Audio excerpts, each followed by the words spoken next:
नमस्कार। एठी मु आज आपण को समस्त को स्वागत करुछि आउ गोटे नुआ पर्यायर आलोचना चक्र को।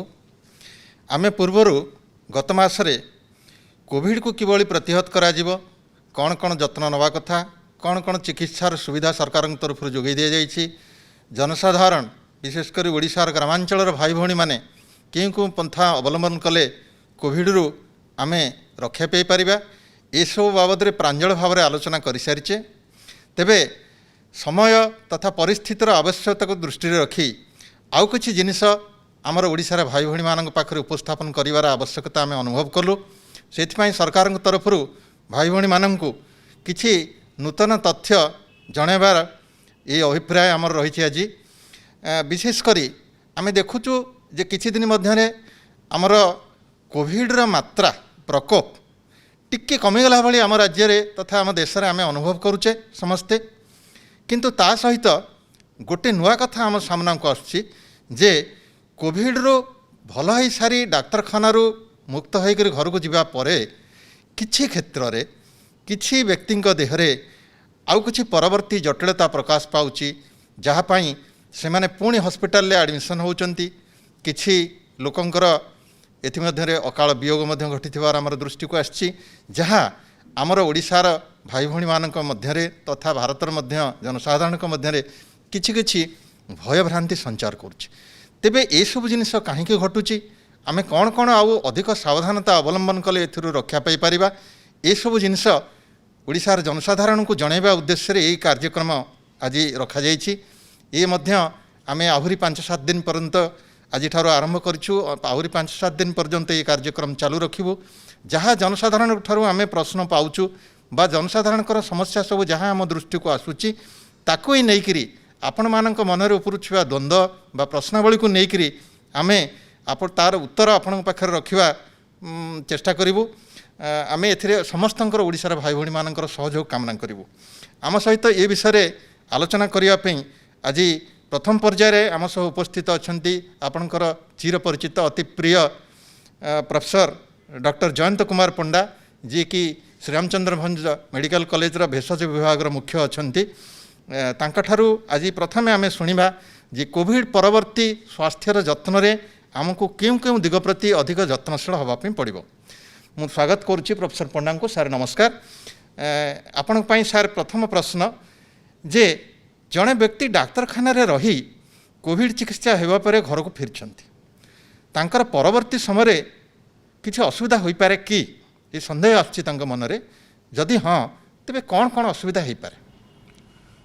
यह बहुत गुरुत्वपूर्ण जे कोविड परे मध्य किसी असुविधा हो पारे।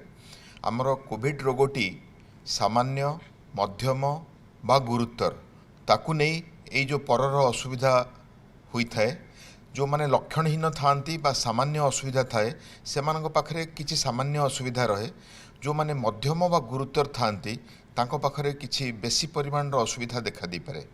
जो अपन पचारले कौन कौन असुविधा ताहा आरंभ हुए दुर्बलतारू। अनेक कहती बहुत दुर्बल लगुची, देह हाथ गोड़ बथा होची, मुंड बिंधा होची और से माने अबस हो पड़ती। ता छड़ा घ्राण शक्ति कमिजा, स्वाद कमिजा, जहाँकि रोग बेले आरंभ होता है ताहा मध्य गोटे मास 2 मास जाए कंटिन्यू हो पारे। जो माने छाती रोग रे आक्रांत थांती जेमिति कि कोविड निमोनिया, सेमानंकर धई सई हवा संभावना बेसी थाए, छाती कष्ट हुए और काश हुए। जो मानकर हृदरोग थाए बा हार्ट इफेक्ट होता है से हृदघात हबार संभावना थाए और से माने मध्य किछि बाट चलला परे धई सई हबार अवस्था थाए। अनेके मानसिक स्तर रे विकारग्रस्त हो जाती, अवसाद आसे, आत्महत्या करने पे इच्छा हुए, एंग्जाइटी डिप्रेशन सुइसाइडल टेंडेंसी देखा दी थाए। ता छड़ा लोकंकर भोक कमी जाए, अनेकंकर गैस्ट्रिक रोग मध्य देखा दी थाए और लिवर इफेक्ट हवा फल खाइबा पई किछि इच्छा हुए नहीं। ए सबु साधारण असुविधा कोविड परे लक्ष्य करा जाय थाए। तबे मोटामोटी भात आम जानिले या जे कोविड रो मूल रोग आम शरीर को जेतिकी क्षति पहुँचाई थाए तार परवर्ती पर्यायर भय जोग हो किंबा तार आनुषंगिक अवस्था जोग हो किछि किछि मानसिक तथा शारीरिक असुविधा आमे अनुभव करिथाउ एई सब गुड़िक प्रति आमे टिके ध्यान देवा उचित। ये सब परवर्ती पर्यायर में प्रांजल भाव में आलोचना करवा। बर्तमान जी द्वितीय प्रश्न को जे यही असुविधा केउ मानक क्षेत्र में देखा जीवार आशंका अधिक अच्छे कहवा कथा जे यही कोविड परवर्ती पर्यायर कोविड रु भल होकर डाक्तखाना को फेरी जावा परे घरे जिते से रोचंती केउ व्यक्ति मानकर ये आशंका अधिक रही ये उपसर्ग देखा जीवार ओ केते दिन मध्य देखा जाई पारे। आमे देखिचे जे कोविड रोगरे शतकड़ा 80% लोकंकर सामान्यतम लक्षण थाए बा से माने लक्षणहीन थांती। आउ 15% लोकंकर मध्यम धरणर असुविधा थाए जो माने कि ऑक्सीजन दरकार करिथांती ओ आउ 5% लोक गुरुतर अवस्था को जाइथांती और सेमानकर आईसीयू दरकार ही थाए सेमानकर रक्तचाप कमी जाए बेले बेले वेंटिलेटर दरकार ही थाए। तो यही जो ऑक्सीजन दरकार करुवा 15% और आईसीयू आवश्यक करुवा 5% यही जो 20% लोक साधारणतः यही पोस्ट कोविड प्रॉब्लम रे एफेक्ट हवार संभावना बेसी थाए। द्वितीय कैटेगरी हेले जहाँ मु आलोचना कली जो मानकर डायबिटीज अच्छी उच्च रक्तचाप अच्छी हृदरोग अच्छी किडनी रोग अच्छी श्वास रोग अच्छी बा कैंसर पीड़ित बा कौन कोलाजन भास्कुलर डिजीज बा क्रॉनिक डिजीज रे पीड़ित सेमानकर प्री एक्जिस्टिंग इलनेस अच्छी ता उपरे कोविड हैला सेमानकर पोस्ट कोविड कॉम्प्लिकेशन हवार संभावना बेसी थाए। ए क्षेत्र में सर आम कौन कौन सावधानता अवलंबन करिया पड़िबो जहाँ फल कि आम ए सब असुविधारू निजको दूर रखिपर। थरे डाक्तरखाना आसला परे आमको लक्ष्य रखा पड़ो आमर कौन सब लक्षण देहरे प्रकाश पाउची। आमे पुष्टिकर खाद्य खाइबा दरकार प्रोटीन रिच डाएट खाइबा दरकार ता छड़ा गरम पानी पीवा बांफ नवा नियमित किसी ग्रेडेड एक्सरसाइज करिबा पुणी आमे व्यायाम करिबा आरंभ करिबा आस्ते आस्ते बढ़ेबा मानसिक विकारग्रस्त हबानी धूमपान बा मद्यपान करिबानी ओ सांग साथी मानक सह आमर परिवेश रे बा परिवार सह समय बितेबा जेमिति कि आमर स्ट्रेस लेवल कमी जीवो यह निहाती भाव में आवश्यक। ता छड़ा जदि किसी लक्षण आमको नजर आसला जेमिति कि काश हवा जेमिति ज्वर हवा आमे निश्चित भाव में डाक्तर परामर्श नवा दरकार। बर्तमान आउ गोटे कथा सारे मन को आसुची जे अनेक लोक कहउछंती जे कोविड रु भल हो गला परे से माने विभिन्न सब सूत्र खबर जहाँ पाउछंती कोटी पढ़ापढ़ी करुछंती अवश्य एथि अनेक गुड़े गुजब भी हो पारे जे कोविड चिकित्सार जड़े मुक्त होता व्यक्ति सी तार संपर्क मानक सहित जितेबाला संपूर्ण अवधि समाप्त करने पर जाए रोचे सेतेबेले सी तार निकट संपर्क बा ता संपर्क में आसुवा व्यक्ति मानक आउ यही रोग संक्रमण करिपारिबो कि यही चिंता रहिबारु एमिति कि मु डाक्तर मानकु देखिछि जे मास मास काल निजको परिवार ठू और बंधु मानक ठू अलगा रखिचंती किंतु आमे विज्ञान को बुझिबा दरकार। साधारणतः 10 दिन परे यही भूताणु जड़े पॉजिटिव रोगी ठू अन्य मानकु संक्रमित होवार आशा कम थाए तेणु 10 दिन रे जदि रोगी लक्षणहीन हो गले बिना परीक्षा रे मध्य आमे तांकु डिस्चार्ज कर दै थाउ तापर 7 दिन आमर होम क्वारंटाइन करा जाय थाए ओ यह देखा देइछि एई जो 10 दिन आइसोलेशन और 7 दिन क्वारंटाइन परे यही इन्फेक्शन स्प्रेड करिवार संभावना अत्यंत कम तथापि आमे मास्क व्यवहार करिबा आमर जो Covid appropriate behaviour hand hygiene आमर रेस्पिरेटरी हाइजीन सोशल डिस्टेंसिंग और परिवेश को सफा रखिबा जेतेबेले जाए महामारी आमको छाड़ी जाई नाही सबु पालन करिबा जेमिति आमे और समस्ते सुरक्षित रहिबा। अच्छा ये तो गला सारे जे कोविड रु भल होइतबा लोकटी अन्य जने साधारण लोक को संक्रमित कर परिबो कि नाही।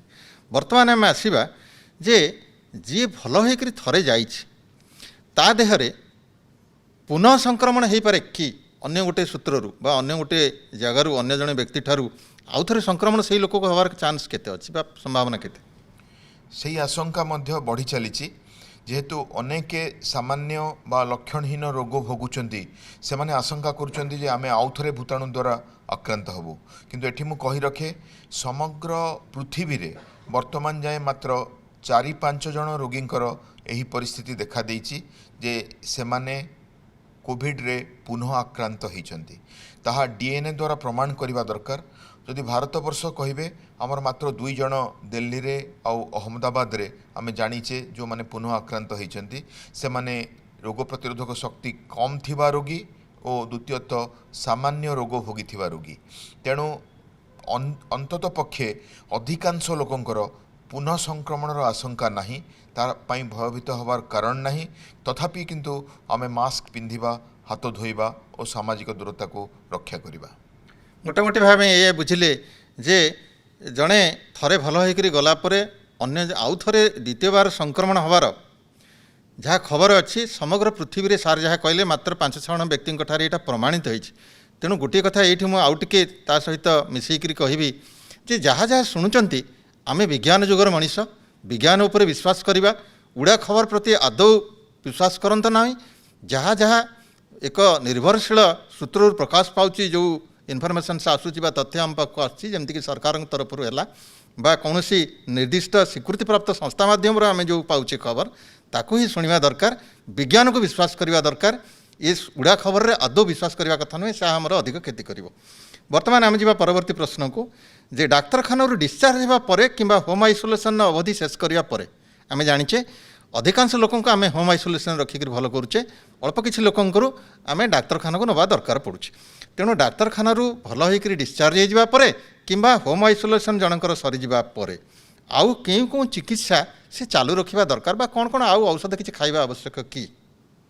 ଏଠି ଗୋଟେ ଗୁରୁତ୍ୱପୂର୍ଣ୍ଣ କଥା ଆସୁଛି ଯେ ରୋଗ ପରବର୍ତ୍ତୀ ଲକ୍ଷଣ। ଯଦି ଜଣଙ୍କର କାଶ ଅଛି ବା ଧଇଁସଇଁ ଲାଗୁଛି, ହୁଏତ ସେ ଇନହେଲେସନାଲ୍ ଷ୍ଟିରଏଡ଼୍ କିଛି ଦିନ ନେବା ଦରକାର। ଯେଉଁମାନଙ୍କର ମୁଣ୍ଡ ବିନ୍ଧା ହେଉଛି ବା ମାଂସପେଶୀ ଦୁର୍ବଳ ଅଛି, ଦେହ ହାତ ଗୋଡ଼ ବିନ୍ଧା ହେଉଛି, ସେମାନେ କିଛି ସିମ୍ପଟୋମେଟିକ୍ ମେଡ଼ିସିନ୍ ନେବା ଦରକାର। ଆଉ ଯେଉଁମାନଙ୍କର ପୂର୍ବ ରୋଗ ଅଛି, ଡାଇବେଟିସ୍, ଉଚ୍ଚ ରକ୍ତଚାପ, କିଡ଼ନୀ ରୋଗ, ଶ୍ୱାସ, ହୃଦରୋଗ, କ୍ୟାନ୍ସର, ନିଶ୍ଚିତ ଭାବରେ ସେମାନଙ୍କୁ ସଠିକ୍ ଚିକିତ୍ସା ନେଇ ସେହି ରୋଗକୁ ନିୟନ୍ତ୍ରଣ କରିବା ଦରକାର ଅଛି। ଏହା ଛଡ଼ା ସମସ୍ତେ ଭିଟାମିନ୍ ସି ହେଉ, ଭିଟାମିନ୍ ବି ହେଉ ବା ଭିଟାମିନ୍ ଡି ହେଉ, ତାହା ଖାଇ ନିଜର ରୋଗ ପ୍ରତିରୋଧକ ଶକ୍ତି ବଢ଼ାଇବା ଦରକାର। ଆମର ଯଦି ଇମ୍ୟୁନ୍ ସିଷ୍ଟମ୍ ଠିକ୍ ରହେ, ହୁଏତ ଓଭରଅଲ୍ ଆମର ଆକ୍ଟିଭିଟିଜ୍ ଠିକ୍ ରହିବ ଓ ଆମେ ବାରମ୍ବାର ଇନଫେକ୍ଟେଡ଼୍ ହେବା ନାହିଁ। ଆଚ୍ଛା, ବର୍ତ୍ତମାନ ଆମେ ଜାଣିବା ଯେ ଜଣେ ସାଧାରଣ ଲୋକ କୋଭିଡ଼ ପରବର୍ତ୍ତୀ ସମୟରେ ଜଣେ ସାଧାରଣ ଲୋକ ଯିଏକି ଯାହାର କୌଣସି ମାନେ ମେଡ଼ିକାଲ ସାଇନ୍ସ ଉପରେ ବିଶେଷ କିଛି ଜ୍ଞାନ ନାହିଁ, ସାଧାରଣ ଆମର ସମାଜର ଗୋଟିଏ ବ୍ୟକ୍ତି, ସେ ଲୋକଟି କ'ଣ କ'ଣ ଆମର ସଂକେତ ଦେଖିଲେ ବା ବିପଦ ସଂକେତ ଦେଖିଲେ ସେ ଡାକ୍ତରଙ୍କୁ ପୁନର୍ବାର ପରାମର୍ଶ କରିବାକୁ ପଡ଼ିବ? এটা ବହୁତ ଗୁରୁତ୍ୱପୂର୍ଣ୍ଣ, କାହିଁକିନା ଆପଣଙ୍କୁ ହିଁ ଡାକ୍ତରଙ୍କ ପାଖକୁ ଆସିବାକୁ ପଡ଼ିବ। ପ୍ରଥମ କଥା ଆପଣ ଦେଖିବେ ଅତ୍ୟଧିକ ଅବଶ ଲାଗୁଛି କି, ଦେହ ହାତ ଗୋଡ଼ ବଥା ହେଉଛି କି, କାହିଁକିନା ଆମର ମାଂସପେଶୀ ସବୁ ଦୁର୍ବଳ ହୋଇପଡ଼ନ୍ତି ଓ ଦେହରେ ବିଭିନ୍ନ ହରମୋନ୍ର ମାତ୍ରା ଏପଟ ସେପଟ ହୋଇଯାଏ, ସେଥିପାଇଁ ଦୁର୍ବଳ ଲାଗିଥାଏ ଓ ସେ ଜାଗାରେ ସପୋର୍ଟିଭ୍ ଟ୍ରିଟମେଣ୍ଟ ଦରକାର ହୋଇଥାଏ। ତା ଛଡ଼ା ଯଦି କାଶ କଫ ରହୁଛି, ଆମେ ଗୋଟେ 6 ମିନିଟ୍ସ ୱାକ୍ କରିଥାଉ, ରୋଗୀକୁ କହୁ 6 ମିନିଟ୍ ଚାଲନ୍ତୁ। ଏ ଚାଲି ଯଦି ପାରିଲା ରୋଗୀ, ତାହେଲେ ଆମେ ତାଙ୍କୁ ଡିସଚାର୍ଜ କରିଥାଉ। ତ ଚାଲିଲା ବେଳେ ଯଦି ଧଇଁସଇଁ ହୋଇଗଲେ କିମ୍ବା କିଛି ସମୟ କିଛି କାମ କଲା ପରେ ଧଇଁସଇଁ ହୋଇଗଲେ, ତ ନିଶ୍ଚିତ ଭାବରେ ଛାତିକୁ ପରୀକ୍ଷା କରି ନେବା ଦରକାର ହୁଏ। ତା ଛଡ଼ା ଜଣଙ୍କର ଛାତି ବଥା ହେଲେ ବା ଭୋକ ଅନେକ କମିଗଲେ ବା ଯେଉଁ ରୋଗୀମାନଙ୍କର ମାନସିକ ବିଷାଦ ହୁଏ, ସେମାନଙ୍କୁ କୌଣସି କାମ କରିବା ପାଇଁ ଇଚ୍ଛା ହୁଏନି, ଏମିତି ଲାଗେ କି ମୋ ଦ୍ୱାରା କିଛି ହେବନି, ସେମାନେ ମଧ୍ୟ ଚିକିତ୍ସାର ଆବଶ୍ୟକତା କରନ୍ତି, ସାଇକୋଥେରାପି ବା କାଉନସେଲିଂର ଆବଶ୍ୟକତା କରନ୍ତି। ଯେଉଁ ଏମିତି କିଛି ଲକ୍ଷଣର ଶିକାର ହେଲେ ସେମାନେ ନିଶ୍ଚିତ ଭାବରେ ଡାକ୍ତରଙ୍କର ପରାମର୍ଶ ନେବେ। ଆଚ୍ଛା ସାର୍, ଜଣେ ଡିସଚାର୍ଜ ହେଇକରି ଗଲା ପରେ ତାର ପରବର୍ତ୍ତୀ ପର୍ଯ୍ୟାୟରେ ସେ ନିଜକୁ ପୁଣି ଆଉ ଥରେ ଚେକଅପ୍ କରେଇବା ବା ଡାକ୍ତରଙ୍କର ପରାମର୍ଶ ନେବା, ଏମିତି କିଛି ଆମର ଅଛି କି ନିର୍ଦ୍ଦିଷ୍ଟ ନିୟମାବଳୀ? ଯଦି ଅଛି, କେତେ ଦିନରେ ଥରେ ନେବ, କ'ଣ କରିବ, ଏସବୁ ବାବଦରେ ଟିକେ ଆମ ଭାଇ ଭଉଣୀମାନଙ୍କୁ ବୁଝାଇ ଦିଅନ୍ତୁ। ରାଜ୍ୟ ସରକାର ଏସ୍ଓପି ଜାରି କରିଛନ୍ତି। ଆପଣମାନେ ଜାଣିଛନ୍ତି ଆମର ପୋଷ୍ଟ କୋଭିଡ଼ ଏସ୍ଓପି। ଆମେ 10 ଦିନ ଆଇସୋଲେସନ୍ ଆଉ 7 ଦିନ କ୍ୱାରେଣ୍ଟାଇନ୍ ପରେ ସାଧାରଣତଃ ରୋଗୀମାନଙ୍କୁ ଛାଡ଼ିଥାଉ। ତ ଏଇ 7 ଦିନ କମ୍ପ୍ଲିଟ୍ ହେଲା ପରେ ରୋଗମୁକ୍ତ ହେବାର ସପ୍ତାହେ ପରେ ସେମାନେ ନିଶ୍ଚିତ ଭାବରେ ଯଦି ଆଡ଼ମିସନ୍ ହୋଇଥାନ୍ତି, ସେଇ ଡାକ୍ତରଖାନା ସେଇ ଡାକ୍ତରଙ୍କୁ ଯୋଗାଯୋଗ କରିବେ, ଟେଲିଫୋନ୍ ମାଧ୍ୟମରେ ହେଉ ବା ନିଜେ ବ୍ୟକ୍ତିଗତ ଭାବରେ ଯାଇ ଯଦି କିଛି ତାଙ୍କ ଲକ୍ଷଣ ଥାଏ। ଯଦି ସେଇ ଡାକ୍ତରଖାନା ଯିବା ସମ୍ଭବ ନୁହେଁ ବା ସେ ହୋମ୍ ଆଇସୋଲେସନ୍ରେ ରହିଛନ୍ତି, ନିକଟସ୍ଥ ଡାକ୍ତରଖାନାକୁ ଯାଇପାରିବେ। ଓଡ଼ିଶାରେ ଶ୍ରୀରାମଚନ୍ଦ୍ର ଭଞ୍ଜ ମେଡ଼ିକାଲ କଲେଜକୁ ଗୋଟେ ପୋଷ୍ଟ କୋଭିଡ଼ ସେଣ୍ଟର ଭାବରେ सरकार डिक्लेयर करिसेंती सेठी सब प्रकार परीक्षा और चिकित्सार सुविधा मध्य अछि ता छड़ा अनेक प्राइवेट हॉस्पिटल जेमति कि डेडिकेटेड कोविड हॉस्पिटल भाव रे काम करुछंती सेमाने मध्य एही सुविधा जोगाई दे परिबे तापरे এই जो सप्ताह पर से गले परीक्षा करे नेले औषध खाइले अंतत पक्षे 3 मास पर बा 12 सप्ताह पर निश्चित भाव में आउ गोटे परीक्षा करे नेबे कहीं देखा जाउची 6 मास रु वर्षे पर्यंत এই जो पोस्ट कोविड कॉम्प्लिकेशन रहिबार विपद रहउची। अच्छा सारे जड़े कोविड मुक्त होती सद्य से खाद्य पानी प्रति कौन कौन ध्यान देवा आवश्यक से गोटे साधारण प्रश्न आसुची जनसाधारण ठार जमती आम आलोचना कले पुष्टिकर खाद्य रोगीर रोग प्रतिरोधक शक्ति बढ़ी थाए प्रोटीन रिच डाएट जमती कि अंडार धला अंश माछ क्षीर और विभिन्न डाली जातीय परिबा चना पनीपरिबा सलाड फल सीजनल फ्रूट्स यह प्रचुर परिमाण में खाइबा दरकार और ता सह नियमित व्यायाम और योगाभ्यास करने दरकार यह द्वारा रोगीटी सुस्थ रहिबार संभावना थाए और जदि किछि रोग थाए जेमति कि किडनी रोग तांको पई सेपरेट डाएट दिया जाए डायबिटीज रोग आमे तांको कैलोरी रेस्ट्रिक्ट करि थाउ तो रोग अनुसार किछि आमे सतर्कता नौ नचेत पुष्टिकर आमर प्रोटीन रिच डाएट जो थे कि प्रचुर विटामिन और मिनरल्स थाए ताहा रोगी को सपोर्ट दब गरम पानी पीबे और बांफ नेबे और नियमित व्यायाम करेंगे ताहले हुए तो रोग प्रतिरोधक शक्ति ठीक रहिबो आमे पुनः आक्रांत होबार बा आउ थरे ज्वर होबार संभावना कमी जीवो।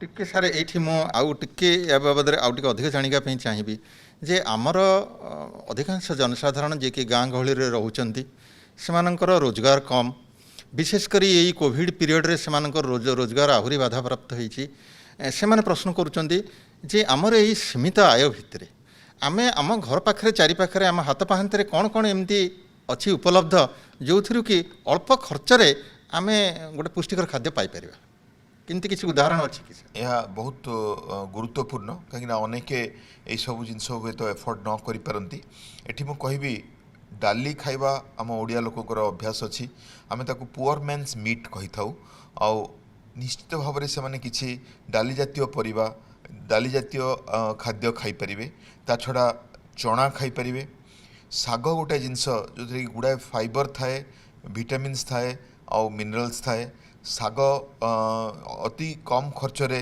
समस्ते खाई परिबे और ता छड़ा मिल्क प्रोडक्ट्स छेना हो किंबा क्षीर हो मिल्क प्रोडक्ट्स द्वारा जो माने पाई परिबे खाई परिबे। अच्छा धन्यवाद सर बहुत सुंदर भाव रे आपण आज आमर जनसाधारण मनर थिबा এই কোভিড পরবর্তী চিকিৎসা বা স্বাস্থ্যের যত্ন বিষয়ে অনেক গুড়িয়ে প্রশ্নর অতি সহজ সরল উপায়ের উত্তর দেলে মোর বিশ্বাস জনসাধারণ এথিরে নিশ্চিত ভাবে উপকৃত হইथिबे খালি উপকৃত হলে চলিব না মু এটি বিনম্র অনুরোধ করিবা আমার ভাই ভৌণী মাননকু যাহা যাহা এটি আমি আলোচনা করুছে সেগুড়িক যদি আমার দৈনন্দিন জীবনচর্যারে আপনাইবা তাহলে নিশ্চিত ভাবে আমি সুফল লাভ করিবা। বর্তমানে মু স্বাগত করবি আমার দ্বিতীয় পর্যায়ের আলোচনারে आम सहित अच्छा गोपबंधु आयुर्वेदिक मेडिकल कॉलेज पुरीर अध्यापक महोदय डाक्टर जितेंद्र सामल तांको मु स्वागत करुच्ची। सार नमस्कार। आपण मैंने समस्ते जानती जे आयुर्वेद होची आम भारतवर्षर भारतीय प्राचीन संस्कृतिर चिकित्सा शास्त्र जहाँ अनेक क्षेत्र में अनेक पुराणा रोगरे अति सुंदर बा फलप्रद साब्यस्त होईची। आपण मैंने जानिथिबे जे सादा लोकटे बा जड़े सरल लोकटे बा गरीब लोकटे जी गाँ गहली रे रोची जोठी किसी डाक्तरखाना को जीवा टे दूर होची किसी गोटे हेले आम प्रथमे जो सुविधाटी निजे आपण आम घरे लेंबू टे अच्छी क्या हजम होनी आम टे पानी चिपुड़ी पीवाई दे दौ कि थंडा टे होती तुलसी रस टे दे दौ प्रथमे आयुर्वेदर ही आम साहाय्य नहीं था। तेणु ये जो कोविड क्षेत्र में आमर भारत सरकार आयुर्वेद मंत्रालय बा आयुष मंत्रालय कहते जे कोविड आमर आयुर्वेद बा आयुष चिकित्सार उपकारिता एथरे रही से आम आज सार पचारिक अनेक गुड़े आमर मनर द्वंद्व को दूर करवा। सार मोर प्रथम प्रश्न जे सार कोविड परवर्ती स्वास्थ्य जत्न रे यही जो आयुर्वेदर भूमिका बर्तमान कौन रही? सर निश्चित रूपे आयुर्वेद रे कोविड परवर्ती समय रे आसुतिबा विभिन्न प्रकार जमती श्वासगत समस्या शरीर रे जो आमर जॉइंट्स रे जो पेन्स बा ମାଇଲଜିଆ ଆସୁଛି ସେଥିରେ ମଧ୍ୟ ଆୟୁର୍ବେଦର ବହୁତ ଭୂମିକା ରହିଛି। ଏହି ସମୟରେ ଆମେ ଆମ ଆୟୁର୍ବେଦରେ ନିକଟ ଆମ ଘର ପାଖରେ ଥିବା ବା ଆମ ଘରେ ମିଳୁଥିବା କିଛି ଜିନିଷକୁ ନେଇକି ବା କିଛି ଦ୍ରବ୍ୟକୁ ନେଇକି ଆମେ ଉପଯୋଗ କରିପାରିବା। ଏହି ଉପଯୋଗ ଦ୍ୱାରା ଆମେ ପୋଷ୍ଟ କୋଭିଡ଼ ବା କୋଭିଡ଼ ପରେ ଆସୁଥିବା ବିଭିନ୍ନ ପ୍ରକାର ସମସ୍ୟାର ଆଶୁ ସମାଧାନ କ୍ଷଣିକ ମାତ୍ରେ ଆମ ହାତ ପାହାନ୍ତାରେ ମିଳିଯାଇପାରିବ। ଯେମିତିକି ଉଦାହରଣ ସ୍ୱରୂପ ମୁଁ କହିବି, ଆମ ଘରେ ସାଧାରଣତଃ ଆମେ ଆୟୁଷ କାଢ଼ାର ଉପଯୋଗ ବହୁତ କରାଯାଉଛି, ଯେଉଁଥିରେ କି ଆମର ଘରେ ଥିବା ଗୋଲମରିଚ, ଡାଲଚିନି, ଅଦା ଆଉ ତୁଳସୀ ପତ୍ର ମିଶାଇ ଆମେ ଘରେ କାଢ଼ା ବନାଇ ଯଦି ଆମେ ସବୁଦିନ ସେବନ କରିବା ତାହେଲେ ନିଶ୍ଚିତ ରୂପେ ଆମେ ଶ୍ୱାସଗତ ସମସ୍ୟା ତଥା ଗଳାରେ ଯେଉଁ ସାଧାରଣତଃ ଗଳାରେ ଯେଉଁ ପେନ୍ଟା ଆମେ ଅନୁଭବ କରନ୍ତି ସେଇଟା ଆରାମସେ ଆମେ କମେଇ ପାରିବା। ତା ସହିତ ସାଧାରଣତଃ ଆମେ ଯେଉଁ ଯୋଗାଭ୍ୟାସ ଦ୍ୱାରା ଯୋଗାଭ୍ୟାସ ଏବଂ ପ୍ରାଣାୟାମ ଦ୍ୱାରା ଆମର ଯେଉଁ ମାନସିକ ଚାପ ରହୁଛି, ମୁଖ୍ୟତଃ ଦେଖାଯାଉଛି ଯେ କୋଭିଡ଼ ପରବର୍ତ୍ତୀ ସମୟରେ ଆମର ମାନସିକ ଚାପ ବହୁତ ରହୁଛି। ସେହି ସମୟରେ ଆମେ ଯଦି ଯୋଗାଭ୍ୟାସ ବା ପ୍ରାଣାୟାମର ଉପଯୋଗ କରିବା ତାହେଲେ ଆମକୁ ବହୁତ ଉପକାର ମିଳିପାରିବ। ଆଚ୍ଛା, ଏଇଠି ସାର୍ ମୁଁ ଟିକେ ପଚାରିବି ଯେ ଦୁଇଟା ମୁଖ୍ୟ ଜିନିଷ ଆମ ସମାଜରେ ଚର୍ଚ୍ଚା ଭିତରକୁ ଆସିଛି ବିଗତ କେତେ ବର୍ଷ ମଧ୍ୟରେ। ଲୋକମାନେ ସେ ବିଷୟରେ ଅଧିକରୁ ଅଧିକ ଜାଣିବା ପାଇଁ ଇଚ୍ଛୁକ ହୋଇଛନ୍ତି। ଗୋଟିଏ ହେଉଛି ପ୍ରାଣାୟାମ, ଆଉ ଗୋଟେ ହେଉଛି କପାଳଭାତି ବୋଲି କହୁଛନ୍ତି ଯାହା। ଇଏ ଦୁଇଟା ବିଷୟରେ ଟିକେ ଜନସାଧାରଣଙ୍କୁ ସମ୍ୟକ ଭାବରେ ବୁଝେଇଦେବେ ଯେ ଏଇ ଦୁଇଟା ସମାନ ଜିନିଷ ନା ସେଥିରେ କିଛି ଫରକ ଅଛି, ଯଦି ଫରକ ଅଛି କ'ଣ କ'ଣ ଅଛି? ପ୍ରାଣାୟାମ ଆଉ କପାଳଭାତି ଭିତରେ ମାତ୍ର ସାଧାରଣତଃ ଜେନେରାଲି ଆମେ ଯେତେବେଳେ କପାଳଭାତି କରନ୍ତି ସାଧାରଣତଃ ଆମେ କ'ଣ କରୁ, ଶ୍ୱାସକୁ ବାହାରକୁ କରନ୍ତି, ଆଉ ଯେତେବେଳେ ପ୍ରାଣାୟାମ କରନ୍ତି ଶ୍ୱାସକୁ ଭିତରକୁ ନେବାର ବେଶୀ ଇମ୍ପୋର୍ଟାନ୍ସ ରହିଛି। ଏହି ସମୟରେ ଯେତେବେଳେ ଆମେ କପାଳଭାତି ବା ପ୍ରାଣାୟାମ କରନ୍ତି, ଯଦି ଜେନେରାଲି କ'ଣ ହୁଏ, ଏଇ କୋଭିଡ଼ ପରବର୍ତ୍ତୀ ଯେଉଁ କମ୍ପ୍ଲିକେସନ୍ସ ଆସେ, ଜେନେରାଲି ମାକ୍ସିମମ୍ ଲଙ୍ଗସ୍ ଫାଇବ୍ରୋସିସ୍ର ଚାନ୍ସ ଆସିଥାଏ, ଯେଉଁଥିରେ କି ଜେନେରାଲି ଆମର ଯେଉଁ ଇନହେଲେସନ୍ କାପାସିଟି କମିଯାଇଥାଏ। ସେହି ସମୟରେ ଯଦି ଆମେ କପାଳଭାତିର ପ୍ରୟୋଗ କରିବା ତାହେଲେ ଆମର ମାକ୍ସିମମ୍ କାର୍ବନ ଡାଇଅକ୍ସାଇଡ଼ ଯେଉଁ ଗ୍ୟାସ୍ ଅଛି ସେଇଟାକୁ ଆମେ ବାହାର କରିବାରେ ସକ୍ଷମ ହେଇଥାଉ ଏବଂ ଗୋଟେ ଆମେ ସଷ୍ଟେନ୍ ଅକ୍ସିଜେନେସନ୍ର ଆମକୁ ସୁବିଧା ମିଳିଯାଇଥାଏ। ସେହିପରି ଆମେ ଯେତେବେଳେ ଆମେ ପ୍ରାଣାୟାମ କରୁଛୁ ଆମର ଇନହେଲେସନ୍ କାପାସିଟି ବଢ଼ିଯାଇଥାଏ ଏବଂ ଆମେ ତା ଦ୍ୱାରା ସୁଫଳ ପ୍ରାପ୍ତି ମିଳିଥାଏ। ତାହେଲେ ଆମେ ମୋଟାମୋଟି ଏଇଆ ବୁଝିଲେ ଯେ ପ୍ରାଣାୟାମ ଆଉ କପାଳଭାତି ଏ ଦୁଇଟି ଯାକ ଆମର କାର୍ଯ୍ୟକ୍ଷମତା ହରାଇଥିବା ଫୁସ୍ଫୁସ୍ ବା ଲଙ୍ଗସର କାର୍ଯ୍ୟକ୍ଷମତାକୁ ପୁଣି ଗୋଟିଏ ସାଧାରଣ ସ୍ତରକୁ ଆଣିବା ପାଇଁ ଏକ ପ୍ରଚେଷ୍ଟା। ପ୍ରାଣାୟାମରେ ଆମେ ବାହାରର ଶୁଦ୍ଧ ବାୟୁ ଶରୀର ଭିତରକୁ କେତେ ନେବା ସେଥିପାଇଁ ଚେଷ୍ଟା କରୁ, କିନ୍ତୁ କପାଳଭାତିରେ ଯେଉଁଠିକି କ୍ରନିକ୍ କେସେସ୍ ହେଇଥାଏ କିମ୍ବା ବହୁତ ଦିନ କୋଭିଡ଼ରେ ପଡ଼ିଲା ପରେ ଆମର ଫୁସ୍ଫୁସ୍ର କାର୍ଯ୍ୟକ୍ଷମତା ନିହାତି ହ୍ରାସ ପାଇଯାଇଥାଏ, ଫୁସ୍ଫୁସ୍ର ସଂକୋଚନ ପ୍ରସାରଣ ଶକ୍ତି ବହୁତ କମିଯାଇଥାଏ। ସେ ଜାଗାରେ ଆମେ ଛାତି ଭିତରକୁ ପବନ ନେବା ଯେତେବେଳେ ବେଶୀ ସମ୍ଭବପର ନ ହୁଏ ସେତେବେଳେ ଛାତି ଭିତରେ ଥିବା ଅଙ୍ଗାରକାମ୍ଳ ବାଷ୍ପକୁ କେମିତି ଶୀଘ୍ର ବାହାର କରିଦେବା ସେଟା ପାଇଁ ଚେଷ୍ଟା କରୁ, ଯାହାଦ୍ୱାରା ପରୋକ୍ଷରେ ଆମେ ଜାଗା ସୃଷ୍ଟି କରୁ ପୁଣି ଅମ୍ଳଜାନ ଆମ ଦେହ ଭିତରକୁ ଯିବା ପାଇଁ। ମୁଁ ଯାହା ବୁଝିଲି ଏଇ ଦୁଇଟି ହେଉଛି ଆମର ମୁଖ୍ୟ ଫରକ ସେଥିରେ। ତେବେ ଦୁଇଟା ଯାକ ହିଁ କୋଭିଡ଼ ପରବର୍ତ୍ତୀ ରୋଗୀଙ୍କ ପାଇଁ ତାଙ୍କର ଫୁସ୍ଫୁସ୍କୁ ପୁଣି କାର୍ଯ୍ୟକ୍ଷମ କରିବା ପାଇଁ ନିଶ୍ଚିତ ଭାବରେ ଉପାଦେୟ।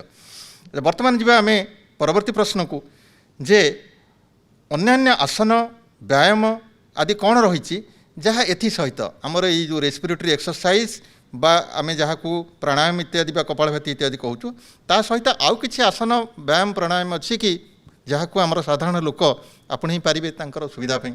ନିଶ୍ଚିତ ରୂପେ ରହିଅଛି।